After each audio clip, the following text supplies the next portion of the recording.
Big group usually rolls in right about now. I'll give it 1 minute and then we're going to jump in because we do not have a minute to spare today.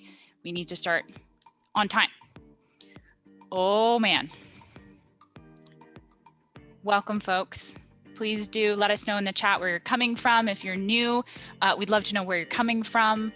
How's everything down wherever you are, whichever way you are coming from, as well as just how you're doing. Hello, Brampton, San Diego, New York. More folks from Toronto, welcome. All right, it's time to get serious, as always. Folks, welcome to Hi Mama Helps webinar. If you've never been with us, it's such a pleasure to have you joining us today. Before we jump into all the fun, which is why we're all really here today, let's be real, but before we jump into the fun, a couple of key pieces as we do set you up for success today. So we're gonna be talking about diversity in the classroom. This is huge right now. It's generally a huge topic, which I still feel like we're wrapping our minds around as educators, and ways to incorporate this into the classroom so much more.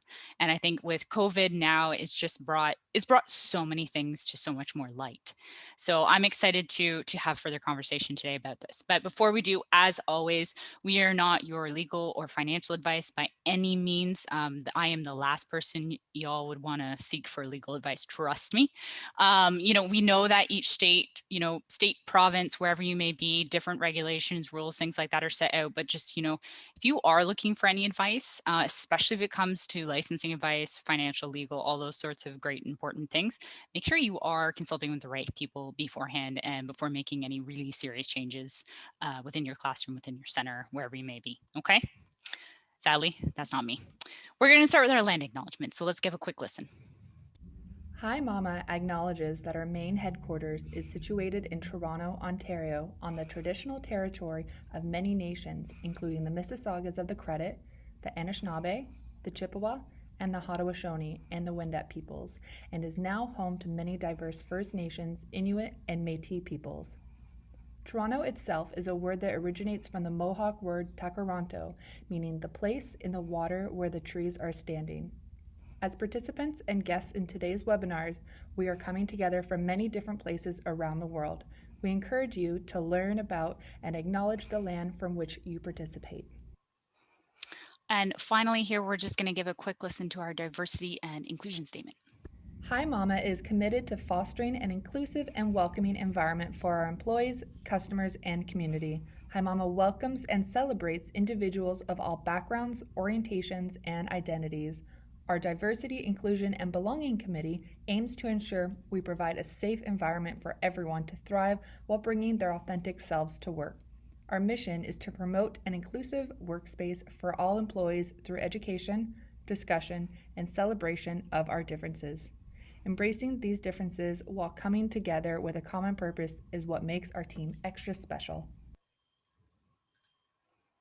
Very special team indeed. So folks, if you are, once again, if you're joining us for your first time, if you've been with us for, since last spring, actually, then this won't be a surprise for you whatsoever, but we are recording. So please, if you, by any means, not that I hope you have to leave, but if you do need to leave for whatever reasons you need to do, know that we've got your back. We are recording and not to fret there.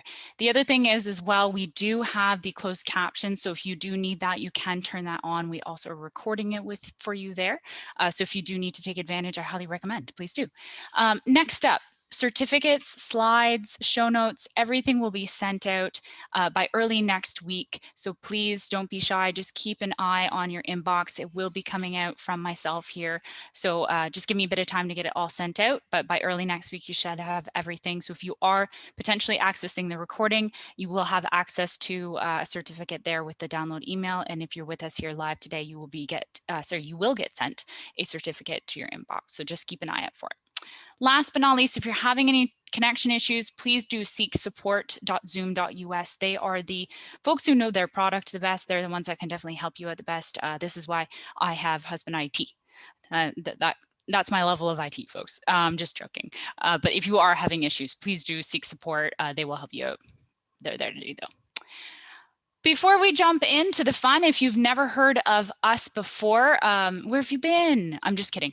If you've never heard of us before, we would love to have further conversation about the Hi Mama app and how you can actually use it within your classroom, within your center, wherever you may be. There's so many pieces. We could spend quite a bit of time on this guy about what things you can use within our app and how you can incorporate it. So we'd love to have that another time because we're having different conversation today. But please, please, please, do check us out. Tell them I sent you. Tell them Kaya sent you. And Kyle, she just popped it in there, folks. Maybe I'll get you to do it again. But if you'd like to learn a little bit more, then you can go ahead and book up some time with a fantastic team member of mine. As well, if you have not checked out our website, please, on our website, we have our free podcasts. We have all of our webinar recordings that are available to you. Our support team as well, they're here to help you out. So if you're looking at becoming a Hi Mama customer, if you are, know we are here 150% of the way to be there for you. We also have tons of activities.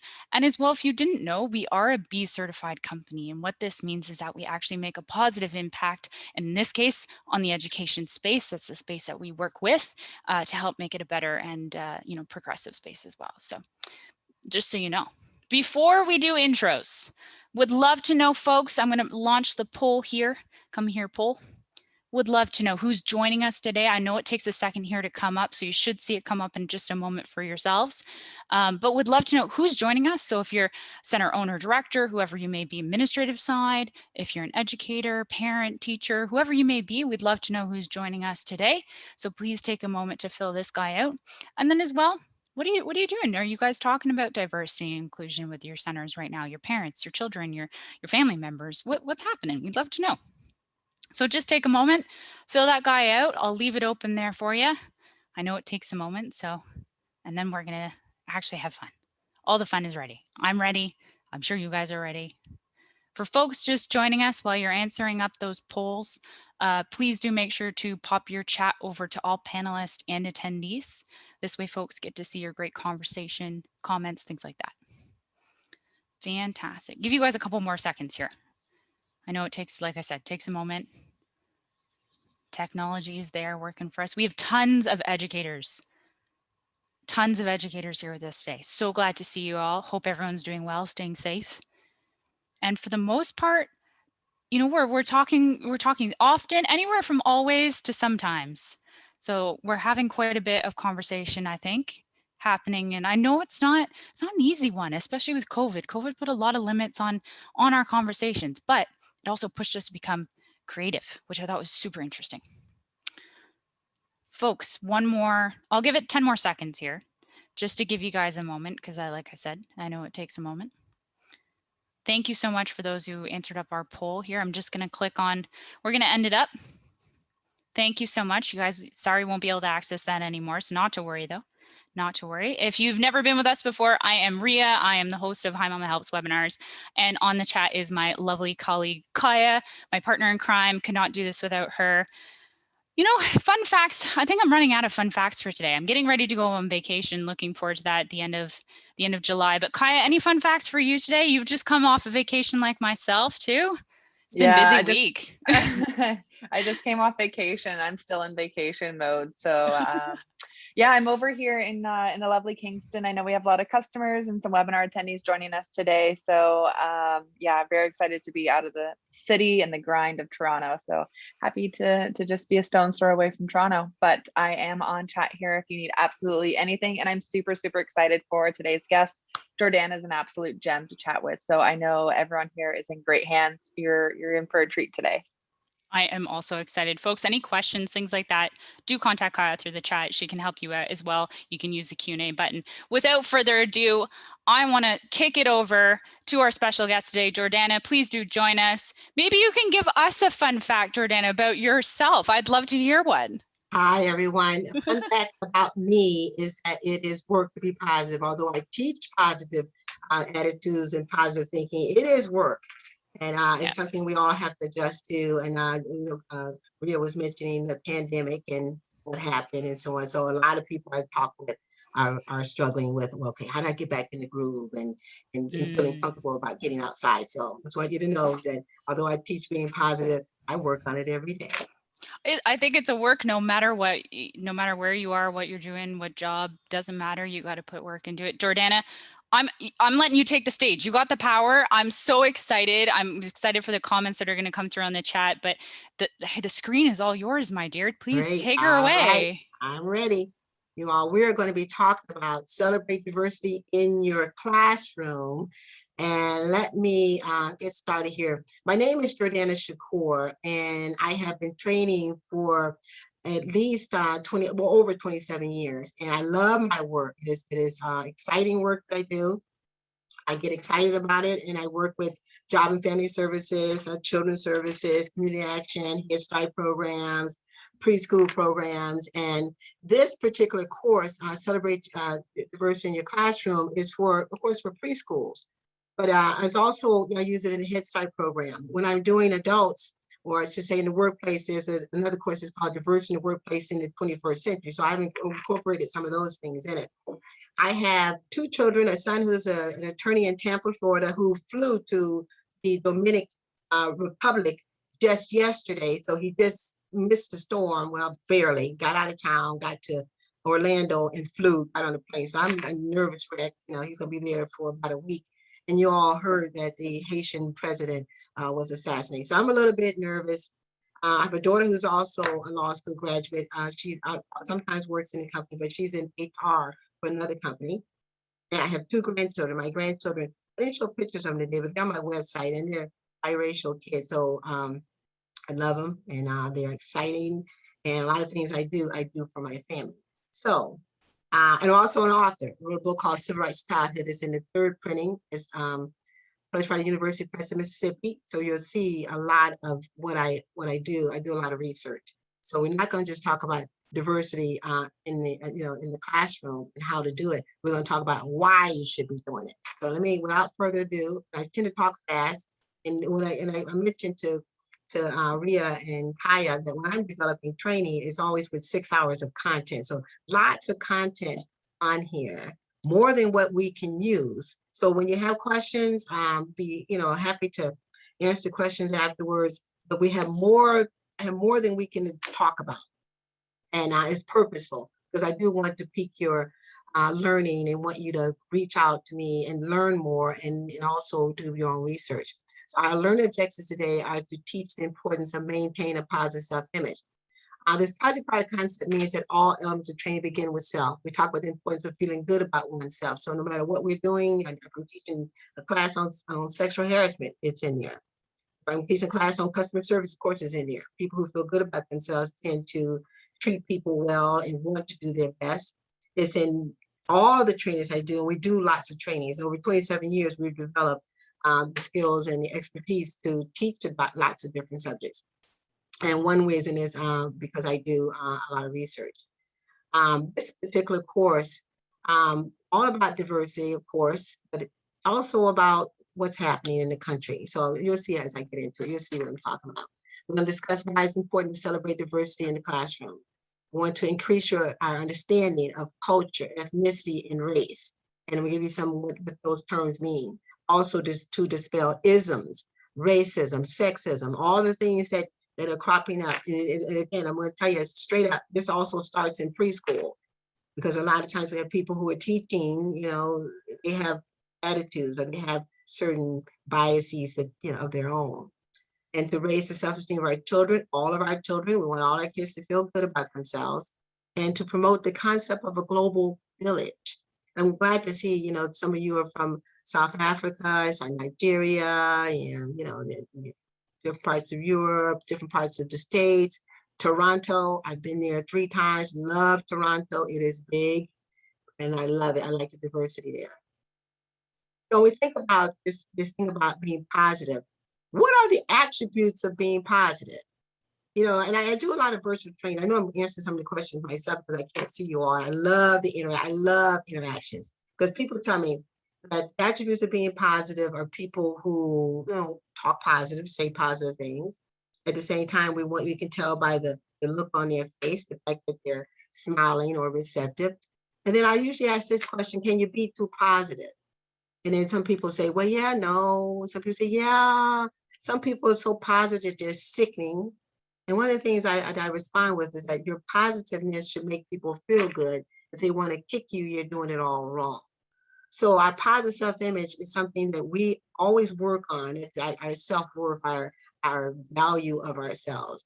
And then what we're doing here with this training is that I'm trying to transfer this good feeling to your feeling this way about others, particularly children that don't look like your children if you have children, or yourself when you were growing up.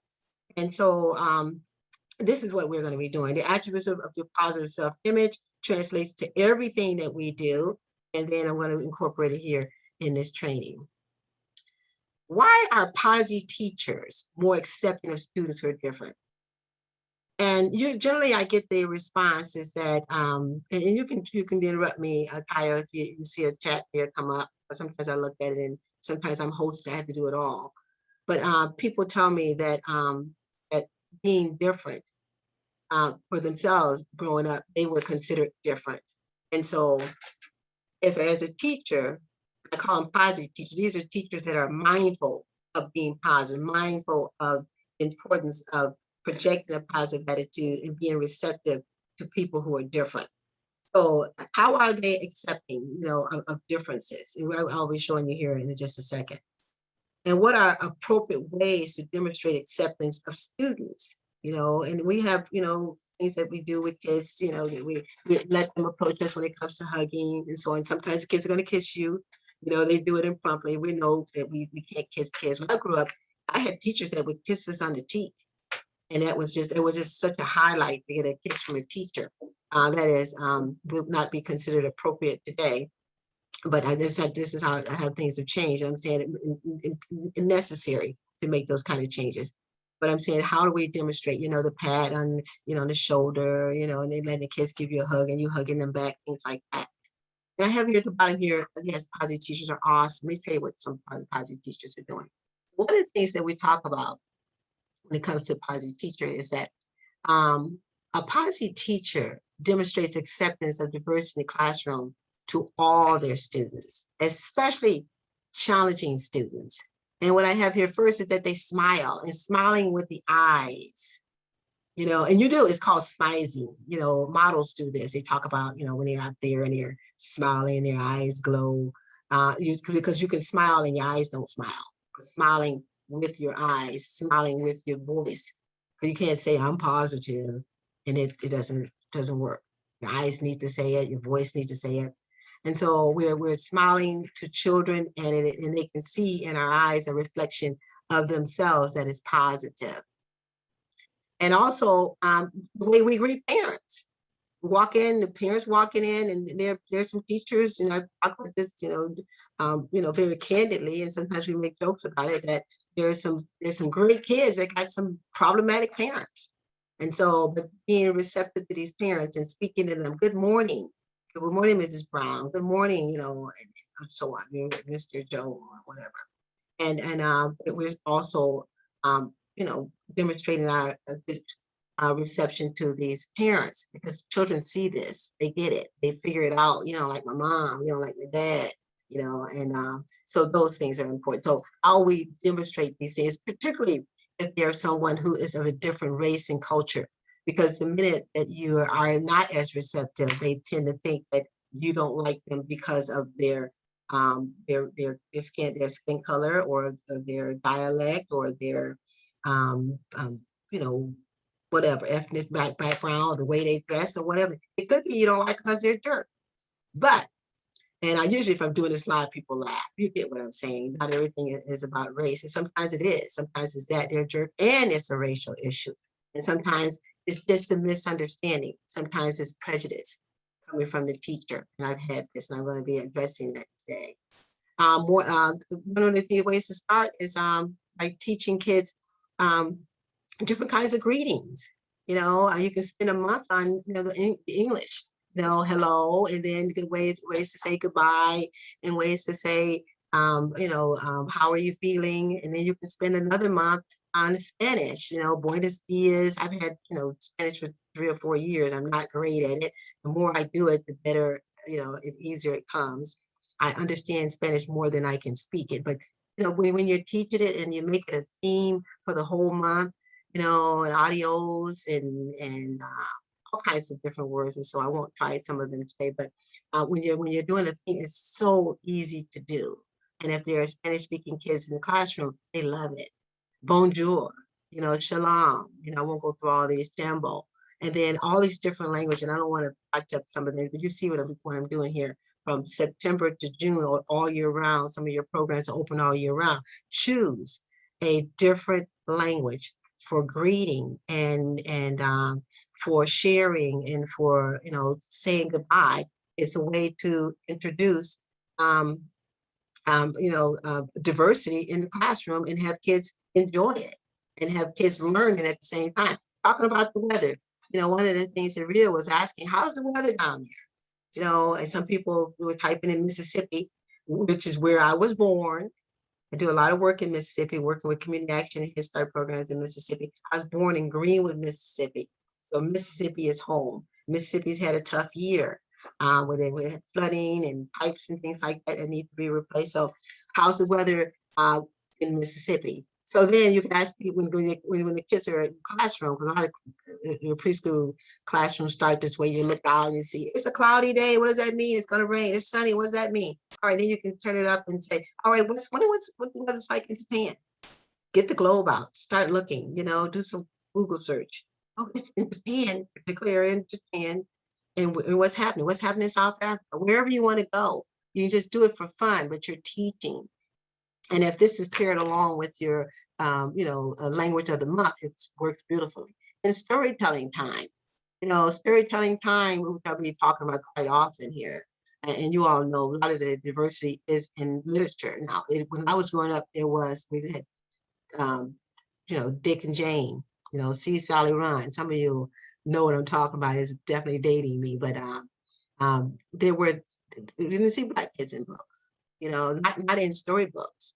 And if they were, it was derogatory, and so on. So lots of diversity in books now. And then music, put on a different theme music. Start the day with a different language, a different musical. And the kids, what's that? What's that? And, oh yeah, we're learning today.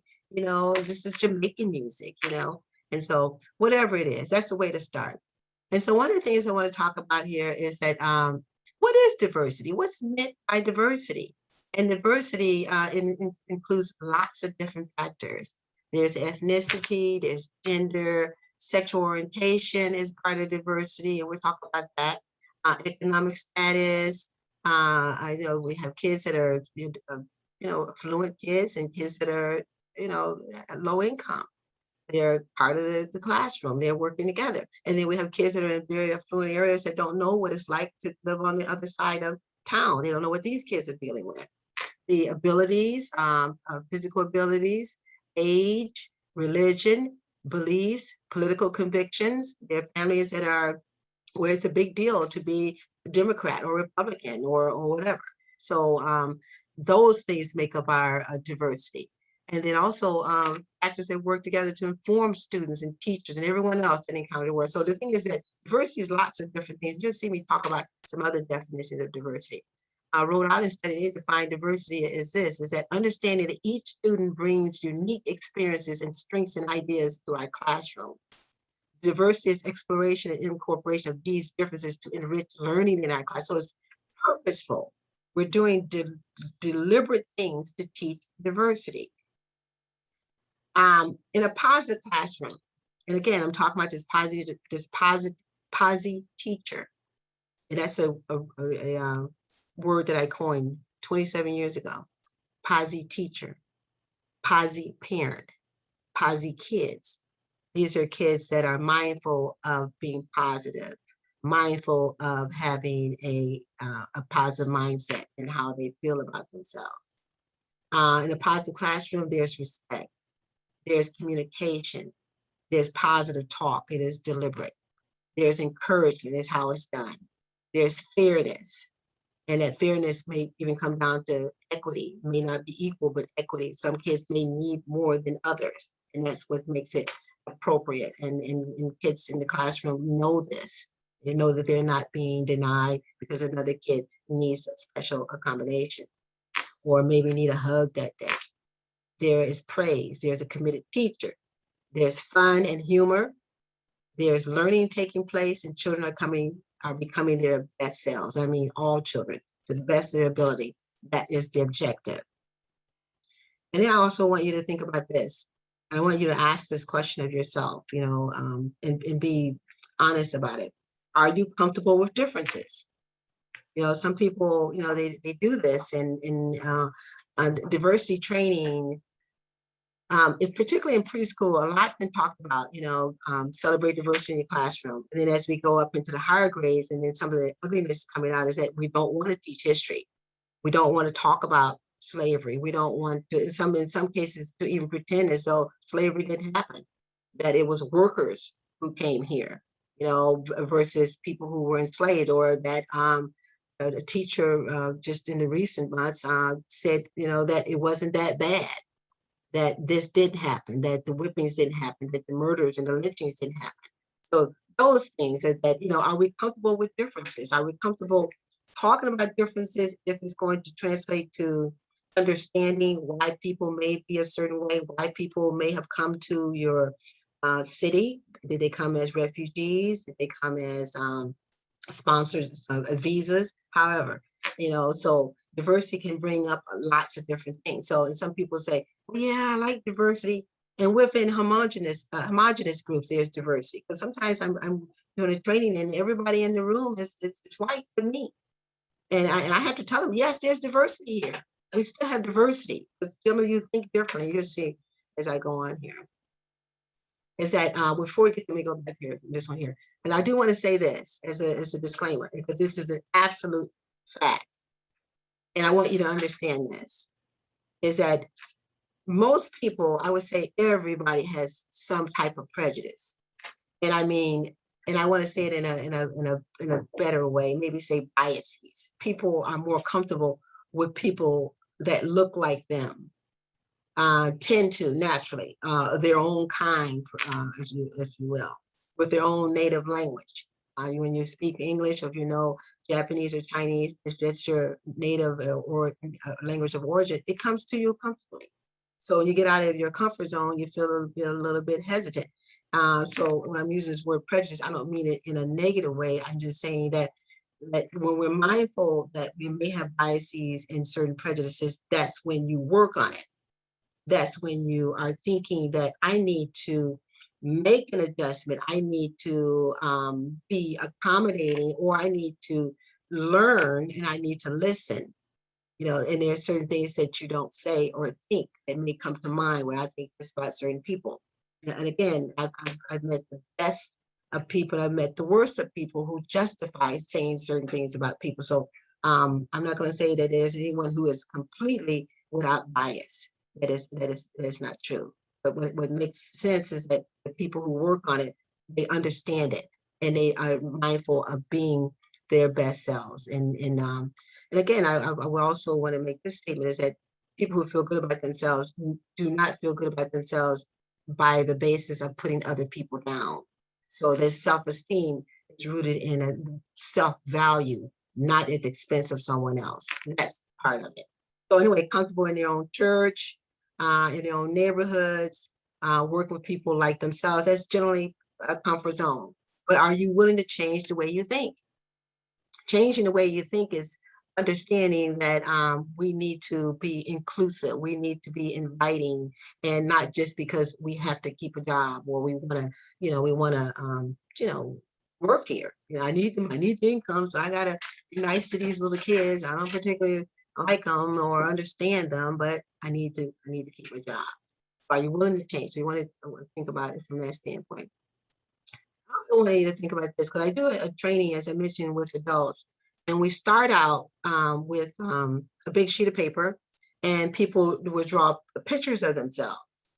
And then in their best, they just do the best version. And it ends up being fun. We have markers and everything else. And so what they do is that they'll put their name on there, their full name. And then from that full name, we're looking for some of the things we discussed is how did that name come about? So anyway, their full name, their ethnicity, their religion, occupation, favorite food or hobby, and a word that best describes them. Sometimes I have people, I would say a lot of times I have people that would just put on there, I'm white. And I was like, what does that mean? Well, I'm white. I'm white and I'm American. I'm white and I'm whatever, country they're from. Usually they say in America, most of my trainings here in the US. And so, and they get away. I said, well, I said, where did your grandparents come from? And then it comes out, well, they're German. Where's your grandmother come? Oh, where she's Irish.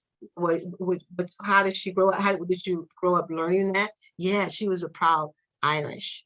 She was proud, Jamaican or whatever. So of course, if they're Black, usually Jamaicans say, I'm Jamaican, for the most part. And sometimes people want to know, well, who are you and what do you do? My last name is Shakoor. The name was changed years ago. But they were asking me, especially if sometimes you can tell with a tone, what's the Shakoor mean? And where did you get that name? I remember doing a Iraq war. I had a guy, it was in a store anyway. He says, what kind of name is Shakoor? I tell him just straight up, I was born in Mississippi. I knew where he was getting because he wasn't being nice about it. He didn't really genuinely want to know. And but he was trying to insinuate that I was different. So anyway. Yes, and we'll just go run down to these couple of things. The ethnic group of which the individual identifies, including the native language the person speaks. But they can have an ethnic group and not know the native language, or both. The racial group, and again, the racial groups, people are browning. And what I mean is that there are people who intermarried and so on, and they have, they're mixed race kids. And now we see on census where people can list African American and Japanese or whatever. And sometimes people choose one or the other. So it depends how they identify. Religion, organized religion. You see what I'm going here. Education defines people. The work that you do. I'm the director of the agency. I'm the teacher of the agency. Even co-teacher, even teacher's aide. All those things denote different things about you, and people can line up in groups accordingly. Organizations, and you see what I'm going here, a Girl Scout, a military, being a member of the armed forces, the Army, the Navy, all these things make an impact. And so we talk about families, influences. I have people that say, well, I didn't grow up in a prejudiced family. My family was not prejudiced. And I asked this question, and what if you wanted to marry a person out of your race? Ooh, and they stop, oh, that family had a prejudice. They couldn't marry if they fell in love with someone. It took a big leap. They said, well, we had different people come in our household. And then when it comes down to marrying, it makes a difference. So what I'm getting at is this, and the gender thing. We're going to talk about that in a little bit here. Lots of gender issues that are going on. When does it start? How do we accept same-sex parents and so on? I have no problem with it. I've been doing it for years. And 25 years ago, I was like receptive to two fathers and two mothers. That's my thinking, my concept of it. But some people may not feel that comfortable with it. Peers and birth and so on. So the country. that you're from. Some people, they leave the country and I'm an American or I'm Canadian. All these things make a difference. So we think about diversity, and you look at this picture here. Kids are looking at the book, and then the kids here, this is 2012. I love this diagram here. It said the little white girl, she's got a whole bunch of books about her. See, they go out, a whole bunch of books of kids who look like her, storytelling that look like her family. So there's been a big leap in literature in the last, I would say the last decade or so, a big leap, and we'll see, regular storytelling about families. I mean, maybe going fishing. A little black boy's going fishing with his grandpa. But when I was growing up, the grandpa was white, and with and there was his grandson. Now it's like everyday things people are doing with their families, and they are of color, which is nice. It's wonderful. Kids see people who look like them. So these kids are looking like, well, okay, where's my books? So on the shelves in your classroom should be books of kids. Kids can see a reflection of themselves. A lot of you know this. I also want to mention here too, why it's so important. I got Canada here, and this Hi Mama is from Canada, and they do a phenomenal job. They do really good outreach. I've got a chance to meet one of the original owners, and interviewed with him a couple of years ago. He let me speak candidly, so I'm speaking this way today. How diverse is Canada? Canada is beautiful place, and one of the things we look and see from 2018, 23.6% of Canada's population is foreign born. And you see where it's coming from. So of the highest portion of the G8 countries. And then we look at here, where they're concentrated. I won't go through all of these, but you see the vast majority of visible minority populations live in the three of the largest central metropolitan areas, Toronto, Montreal, and Vancouver. So as you get in the outer areas, you're going to see more of a homogeneous population. So, and the thing about the United States, where 4 in 10 Americans identify with race, and 4 identify that they have race and ethnics other than white. And the thing is, with the United States, it is growing. Our diversity in the United States is growing. There are more people of color, and you'll see it. I'll show you another slide here. But and the same thing is happening in Canada. The same thing is happening globally. This is one reason why we need to work with these kindergartners or with these preschool kids, because they are our future all around the world. And collectively, there are more brown people in the world. I mean, brown in the sense of browning is collectively. I don't mean mixed marriages, just so mixed interracial marriages. I'm talking about in the sense of brown, black people. Then there are white people in the world. This has been for a while. But we look at countries. Countries are also starting to become more diverse. So you look at here. So this right here, we're talking about the browning of the globe. This is more interracial situations where U.S. and the Philippines, this happened years ago, where you go to look at the U.S. and Mississippi and in the Philippines, you're going to see more brown people. But look at London here, 49 point, this is 2011 census, 44.9% of white British populations.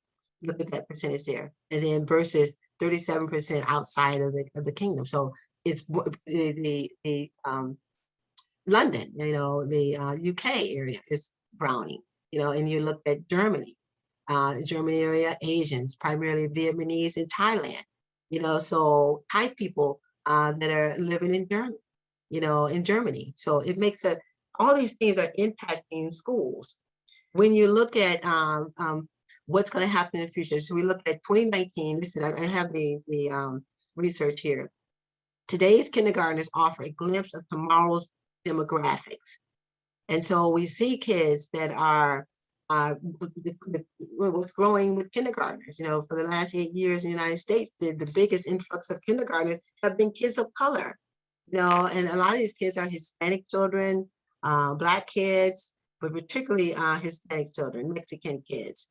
And so one of the things to talk about here, the racial and ethnic minorities are expected to make up more than half of the U.S. population. And then you all can see the bar, I can't mind it. I need to move my thing up here, but it's in my way. But by 2060, the white race is the minority in the country. And then so we see this happening now. And that's why it is important to celebrate, understand it. But I also want you to understand why we also are seeing an increase in racism, increase in white nationalism, increase in ugliness, because there's fear, because the country is changing, the world is changing, but particularly the country, people see when they're getting worried and they're getting afraid. And so, and what's happening is that at one point when people came to the country, they would assimilate and they would become more like the dominant culture. They would, they wouldn't wear a hijab here. They would, shirk some of their native language and so on, largely, and use it at home. And then the kids, they would grow up and they would become more Americanized, if you will. But now as more people come in, people are like, why am I doing this? My language is great. So we see bilingual kids where they are learning the language instead of losing the language. It is fostered and it is celebrated. And some people don't like that. It's like, well, hey, if you're gonna come here and you need to talk like us, act like us.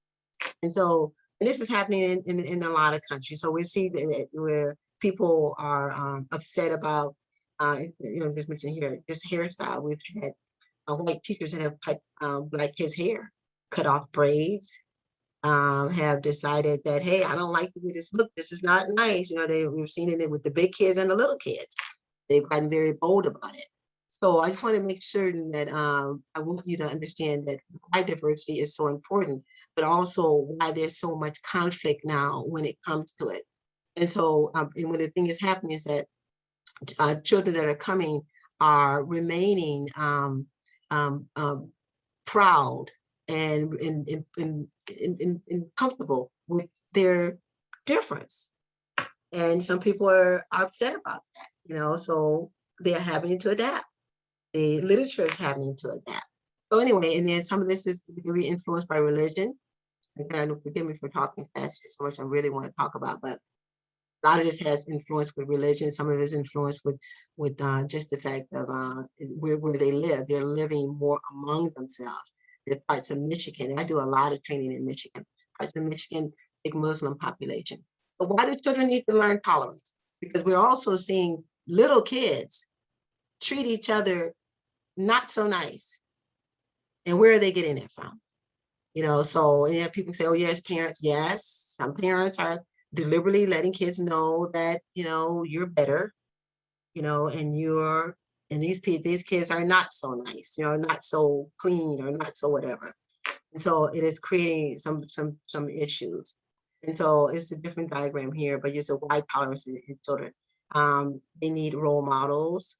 They can learn at this age because kids, they learn prejudice.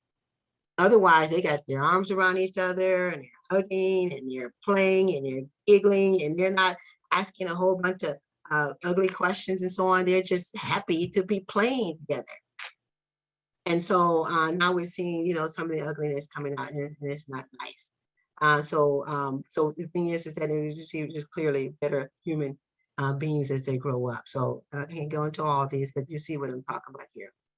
It is some children, some parents welcome the fact that they live in an increasingly diverse society, and others may feel hesitant about it. I don't like it. I'm not comfortable with it. And they may not be comfortable with you teaching diversity in the classroom. 10 PosiPower ways to celebrate unique children. Be a Posi teacher role model.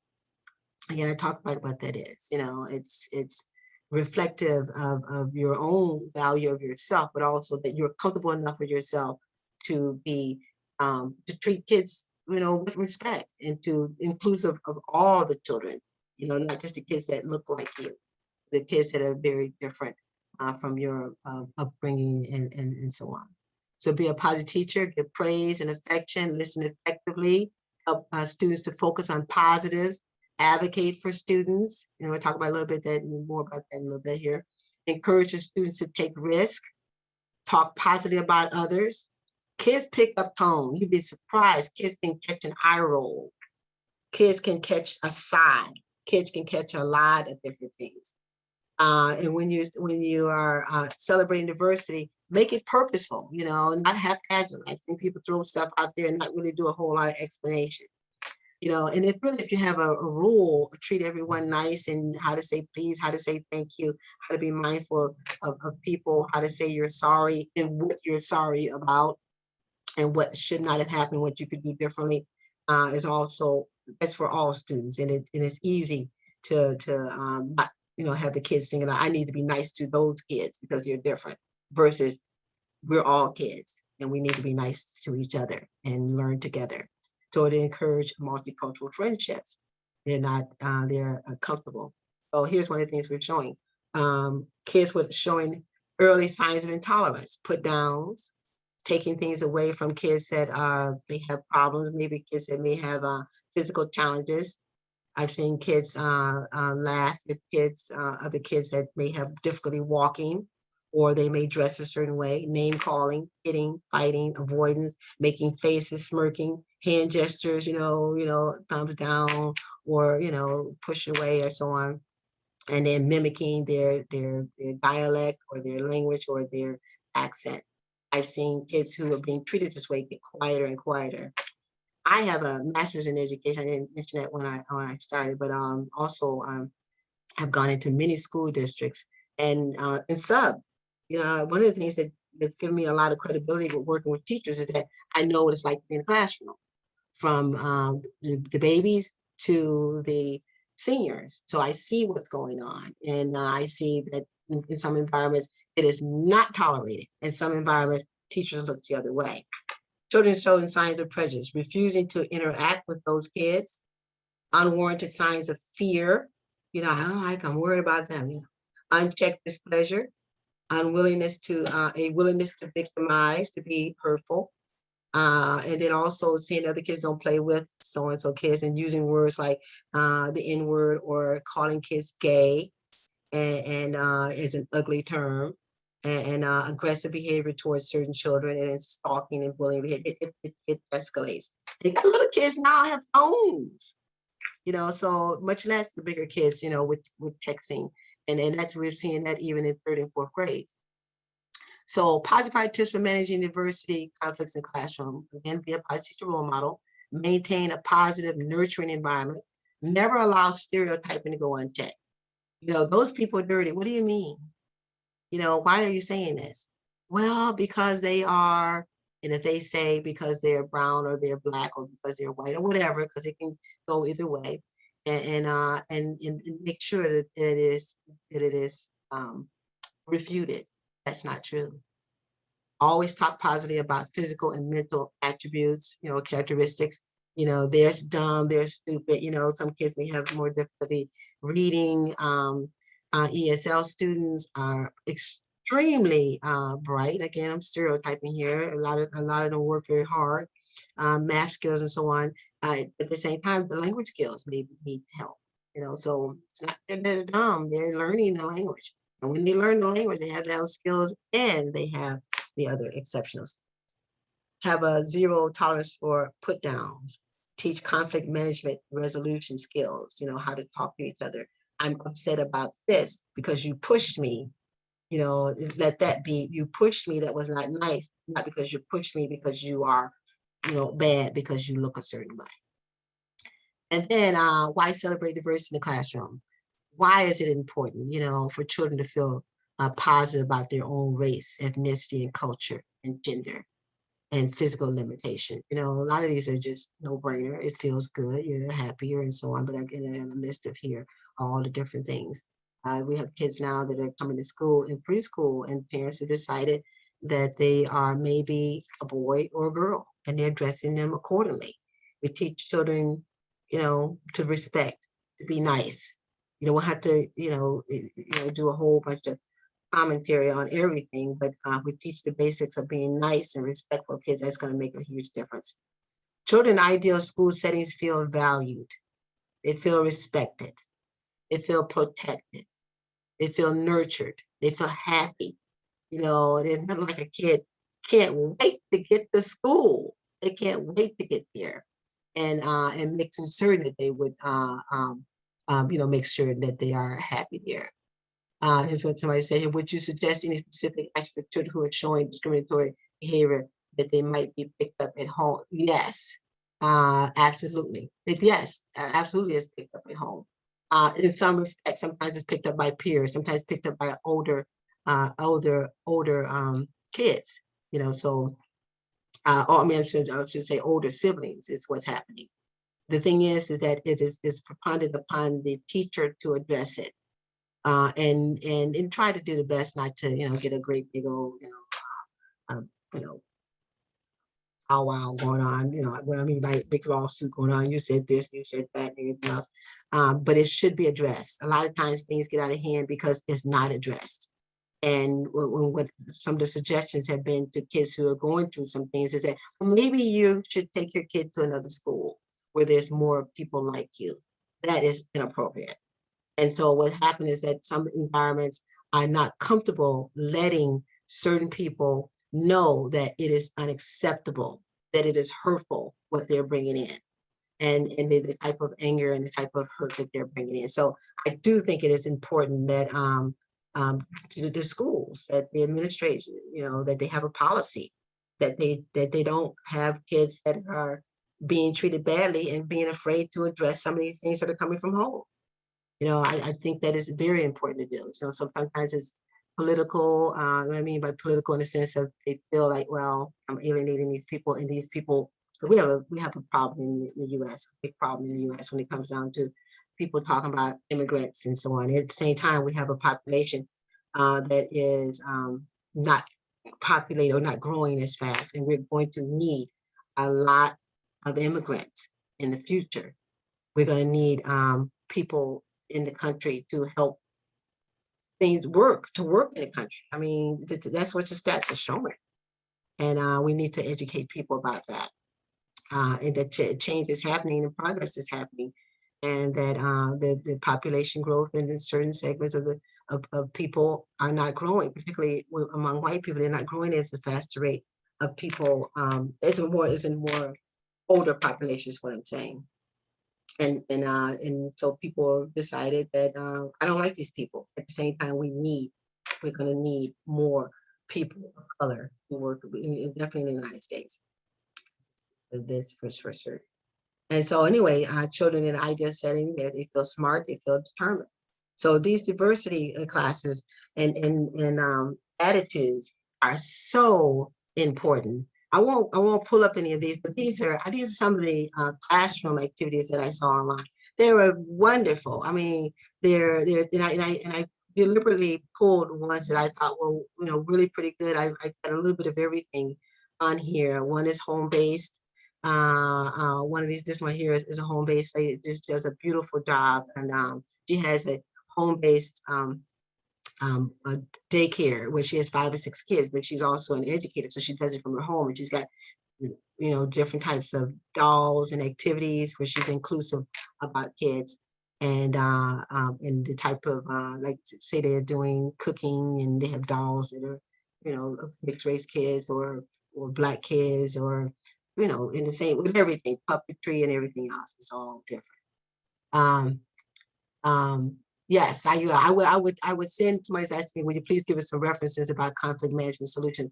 I will make certain that Ria and Kaya send those back. I don't want to divert right now, but yes, there's lots of conflict management. And some of this come about after litigation. You know, if some people have gone to court or had lawsuits that have been filed, and it's shameful, but it's come about from that respect. So there's some good stuff out there. And anyway, there's lots, and some of you are doing these things. I really want to hear from if I can pull a couple of chats here. But let me finish up, and then I'm gonna hear what you all have to say, because I'm anxious to hear what's been buzzing behind me talking here. But I want to give, and I know I went through that pretty fast. Usually that's a little more time spent on it. We explore it more, and we go over each slide and talk about these different things. 20 ways to celebrate diversity in your classroom at home and at home. And the purposely I put that there. To display diverse artwork and photos. In my home, I'm an artist as well, but in my home, there are pictures of all types of people, and there are also, different types of artwork, sculptures and things like that, and figurines, that come from South America, come from Africa, come from Appalachia, and I love diversity. Go to the library. When you go to the library, go with the library with mine and to other kids. Pick a book of somebody that doesn't look like you. Or if you want to have a theme, if we're going to pick books about Mexicans or books about South Americans or whatever you want to do. Encourage the sharing of family customs and traditions. In our family, we do this, and have the kids come and share their family customs and traditions. Some people don't celebrate Christmas. There's some celebrate Kwanzaa, and some don't celebrate Kwanzaa. Whatever it is, whatever tradition it is, and if you do, then whatever it is, celebrate it in a way that it is highlighted versus, oh, well, and an odd look on your face, that it is a beautiful thing that we're all sharing. Show videos of different cultures. Visit the museum. Be surprised that the museum does not get enough little people in there. Field trips with a cultural adventure in mind. We're purposely going to, see the Native Americans or the American Indians, who are the original people, in North and South America. Visit a church, a synagogue, or a mosque. These things you can do from home. These things you can do or talk about in school. Teach a different language. To talk about that, how to open up with that as a month-long theme, as a greeting every day, and how you close the day. Cultural dress day, and again, being mindful of some cultures are in tradition that they do it for ceremonial things. It's not everyday dress, but ceremonially they know that they're part of this particular tribe, and Canada has rich history as well as the United States. Display a cultural diversity calendar. Prepare a cultural feast. You can have a theme for one theme, or you can have a variety, different foods, and bring the recipes. Encourage multicultural friendships. Learn about the elderly. I can do a whole class just on elderly, what's going on with them and what does that mean, and who runs the country are the elderly. I want you to understand this. I've been this for several times in training, where people are thinking, well, gee, they're old. No. In the United States of America, look how our president is almost 80. Congress is, 70 plus. So the elderly is what's running the country, and we need to enlighten them, and they're not feeble-minded. Physical disabilities, physical challenges, world events, keep an open mind, discuss politics. A lot of kids are understanding politics now at an early age, and voting. I'm big on that. Importance to protect democracy. I'm very candid about that. And invite someone different to class, and again, meaning that in a respectful way. Celebrate Black History Month and other history months, and find a variety of occupations, bring the firemen in, Black firemen, Asian firemen, white firemen, make sure it's diverse, and encourage individuality. I'm saying all this about diversity, but I'm also saying individuality is also. So I said, how do you avoid cultural appropriation while also appreciating culture? Who asked me that? I want to find out more. Liz Wilson. Cultural appropriation, meaning what? You mean that you're assigning it themselves, or they are coming in and self-identifying? Another one here is how to have a school-wide culture, night family tradition that is respectful of all. I think one of the things to do with this one is pretty easy to answer, is that it is purposeful, and it is saying, if you have the basics in place, treat people the way you want to be treated, usually that makes, sets the tone. We're going to be respectful of each other, and the music, the smiles, the voice, all these things make a difference. Anyone else? Kaya or Ria, you want to comment at this point and let me know if there's anything else people need to know. Such a good webinar, Jordana. I'm just right now I'm just taking it all in. There's been so many great things coming through the chat. There's been so many just amazing comments, connections that with what you're saying, which I've been loving dearly. One of the questions I want to ask before we do jump into wrap up, because we're almost at time, is what about parents potentially who are same-sex parents, or a variety of LGBTQ, and I'm sorry if I've forgotten the rest of the acronym, I apologize, but any recommendations around just checking your bias, especially as an educator, because it starts with yourself, and that's the Yes, place where you have to exactly. look, right? Any recommendations? I think that it's such a personal thing that I think that you really have to be straight up about it. Treat people with respect. Because people, they know that when they know treat people with respect, they may not change their views about it. Because and of course you can see what I'm trying to do is change views. I know that's a process, because there are people who are thinking, well, no, that can't be. But the thing when it comes to sexual orientation, it's always been here since the beginning of time. People aren't, all one way. They're not, they were the sex you were born with. I mean, there are people born with both sexes. There are people born with, intersex or whatever, all different types of things. Or people that are born with a penis or and they're not. And they're not. It's a very complex thing. But what's not complex is be respectful. Treat people the way you want to be treated. I think that's the simplest thing to do. That's the best thing that I can say about it. That's how I look at it when I'm talking to two dads. All I want to hear about is what they're doing in their home and how the kids doing, and how much fun they're having. I'm not trying to get into the psychology of why they do what they do. It doesn't matter to me. So long as they're treating the kid well and they're happy and it's an environment that the kid is thriving in, because that's what's going to work. 100%. Jordana, we're at time, but I wanted to give you a moment to leave us with any last thoughts, words of wisdom, advice, anything you'd like to leave the folks with today before we take any unanswered questions over to Facebook. Okay. The thing that I just want to tell everyone is do the best you can. Just come with an open mind and open heart, and just treat people the way you want to be treated. It's the basics. I just think kindness, empathy, and kindness is going to make a huge difference in what kind of world you want to live in. Because this ugliness has got to stop, and it's going to start with each and every one of us, that we can have the best world for our children. Jordana, so powerful. Everything you said today, just some huge resonating with so many folks, myself, many of the folks on the chat. You got a lot of love coming through.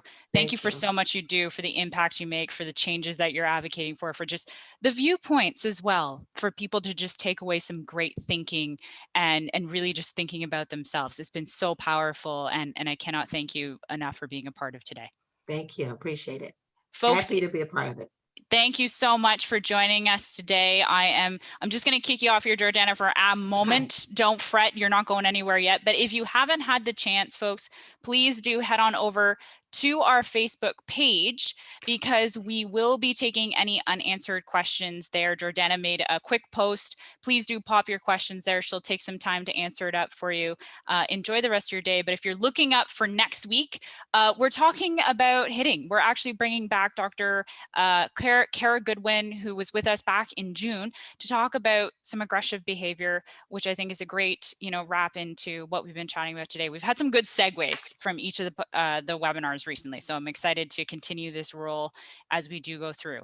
If you're looking for the recording, it will be coming out with the certificates, with the slides, by early next week. So please don't worry. Just check your inbox. It will be coming, but don't worry about checking it right yet.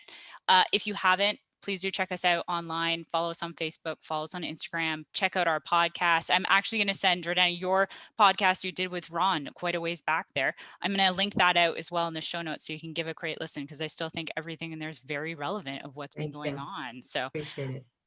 Folks, thank you so much. Miss Kaya, I always double check Jordana, because if I forget something, Kaya is the one who gets it on and makes sure that I haven't forgotten anything. But Kaya, did I miss anything for today? Such a powerful session. Yeah, super powerful. Thank you so much, Jordana, for joining us. We're definitely going to have you back, because if you have 6 hours of content, that means we're going to have 6 webinars with you. So stay tuned. We're definitely want to have you back on. It was a absolutely amazing and honest, open conversation. So thank you so Thank you. much. Appreciate it. All right, all take care. Thank you so much once again for everyone joining us. Jordana, for you, for all the folks on the chat, take some time to reflect. Would love to hear any questions on Facebook. Thank you for sharing. You know, we're all in this together as always. Please do stay healthy, stay happy, stay safe, and we'll see you next Thursday. Take care, everyone. Bye. Thank you. Bye-bye. Bye.